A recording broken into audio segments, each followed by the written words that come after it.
In Jesus' name. Please have your seat.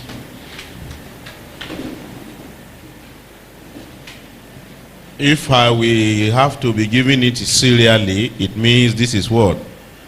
God of Abraham, God of Isaac, and God of Jacob, part 4.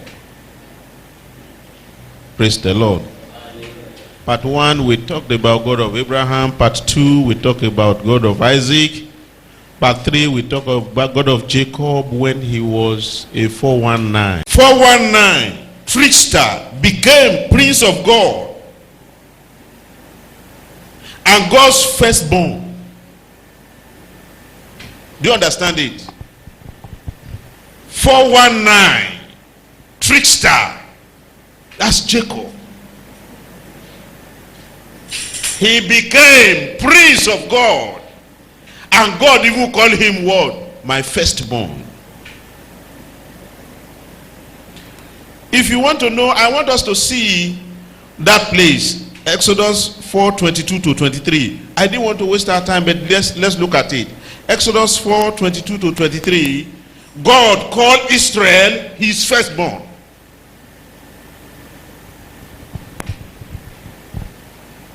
And because Israel became his firstborn and Egyptians were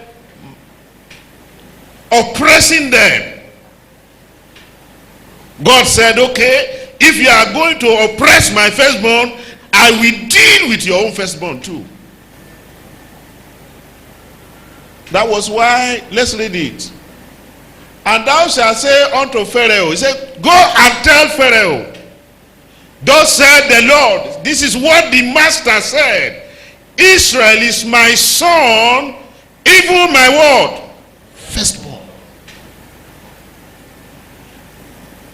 He didn't say Jacob is my first. No, Israel has become his son and firstborn. Go to 23. And I say unto thee, let my son go, that he may serve me. That's the reason anyway. And if thou refuse to let him go, look, he said, look, behold, I will slay thy son, even thy firstborn. Do you now know why the firstborn of the whole of them in Egypt went away? It's because of this reason. Israel, trickster, became a prince, became the firstborn. And so he became somebody that cannot mess up with. You mess up with him, we are messing up with the firstborn of God. And God will not take it lightly with anybody who wants to mess up with his son. Not just a son, the firstborn. The question is, what steps did this man took? And he became Israel.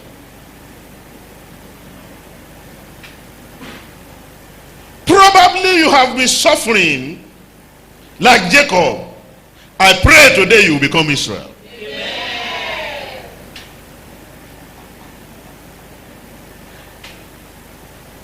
The last teaching, I told you that Jacob took 2 steps to become Israel. One is that he prayed. Do you remember? I have taught you that one. He prayed. He asked for help from his creator. He has discovered that he cannot manage himself. There's no way he can stand upright without limping and without God. He has realized, like the prodigal son, that he cannot manage himself outside the control of his father. No matter the whole thing he received as prodigal son, the prodigal son, could he do anything with it? No! He has to be under the tutelage of his father. What we want to talk about is what? Jacob became Israel. So the second step that he took is what you will see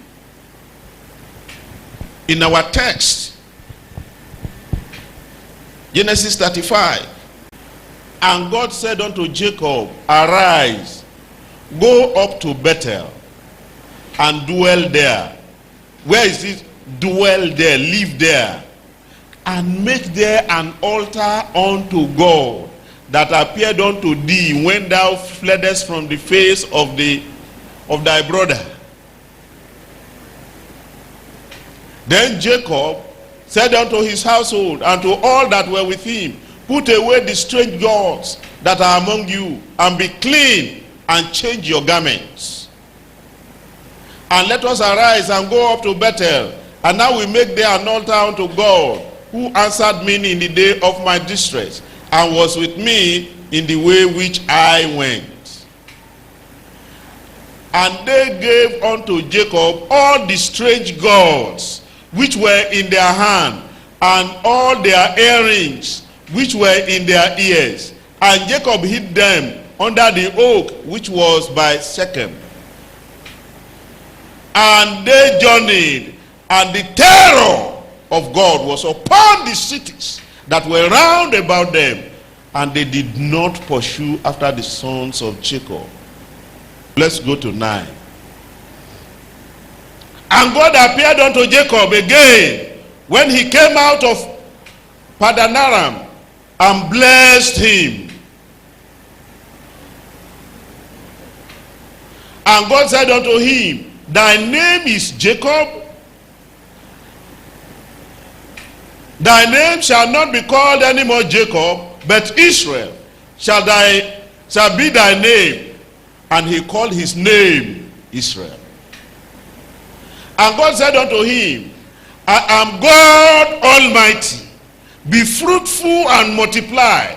A nation and a company of nations shall be of thee, and kings shall come out of thy loins. 12.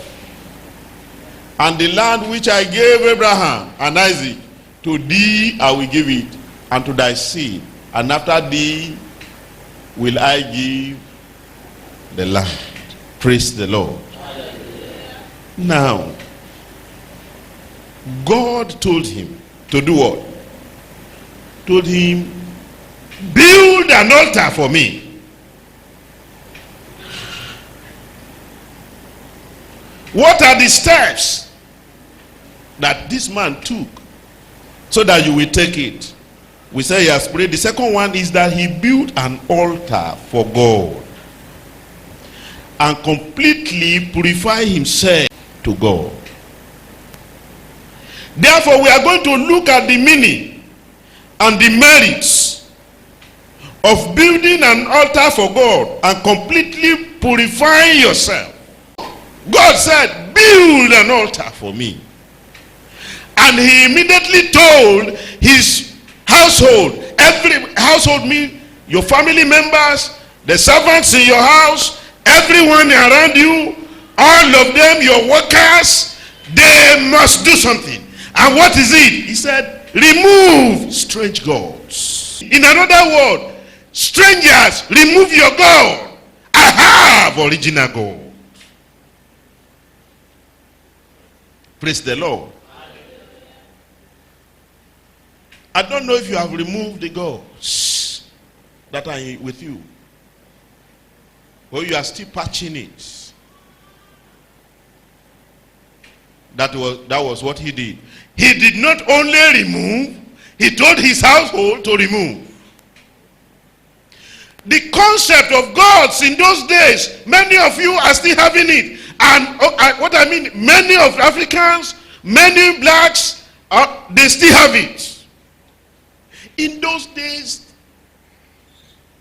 each region, each location, they have their gods that they worship. Hello. You will hear of Baal. You got hear of Baal Peor. Do you understand? Peor is an area. The Baal of that place. Then they will mention another place. The Baal of that place. Do you understand? Even I think that was what it was in the head of Jonah, where he did not know that our God has no territory. When God told him to go to Nineveh, and he decided to go thinking that he will not have power there. Meaning of making an altar and not making the altar empty, but an altar in which you know you are going to put a sacrifice, and the sacrifice you are going to put there must be an acceptable sacrifice. When Paul said, present yourself as a living sacrifice, acceptable unto God, which is your reasonable service, or which is your spiritual service, this is what we are saying. Praise the Lord. Then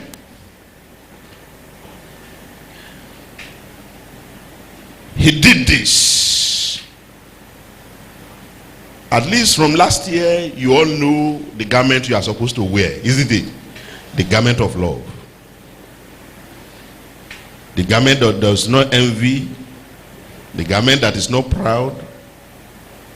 The garment that doesn't harm others. The garment that is always trusting God. The garment that is always having hope. The garment that doesn't keep the diary of wrongs. You all know it. You know how that garment is. What are the merits? That is 2M. I said I want to treat with you. What are the merits? 1. The terror of God will be upon your enemies. When you have purified yourself and you lean on God like that, and that's what we read in verse 5, the terror of God will be upon your enemies, that you will be passing, they will not dare you. 2,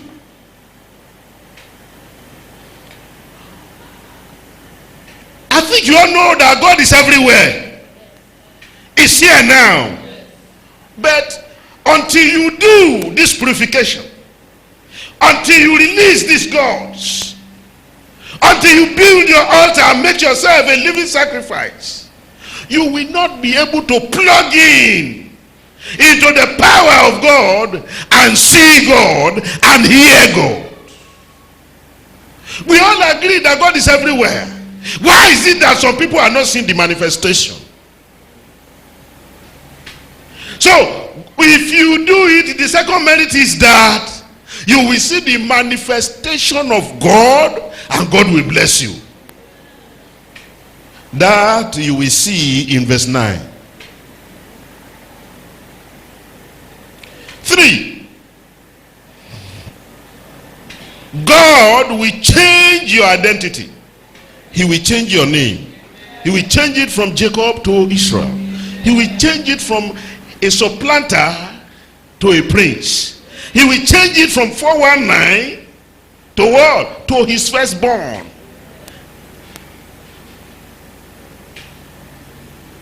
Praise the Lord. That you will see in verse 10.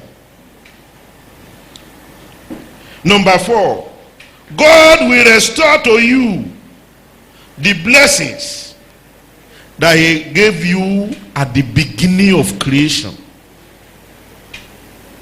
If you see Jacob, God now said, be fruitful and multiply.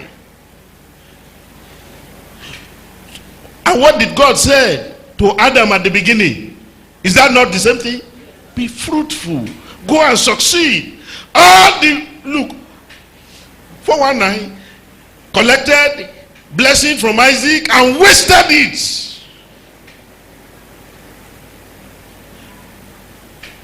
By deception he received that blessing, but it was wasted. It has no use. He could not use it. He could not stay in the house where he wanted to use. He could not even face his senior brother that he wanted to lord over. The born and well, when he had it by wayo, by tricks. Praise the Lord. Number 5, God will restore to you your inheritance. As a son, You are to inherit some things from God. God will restore them to you.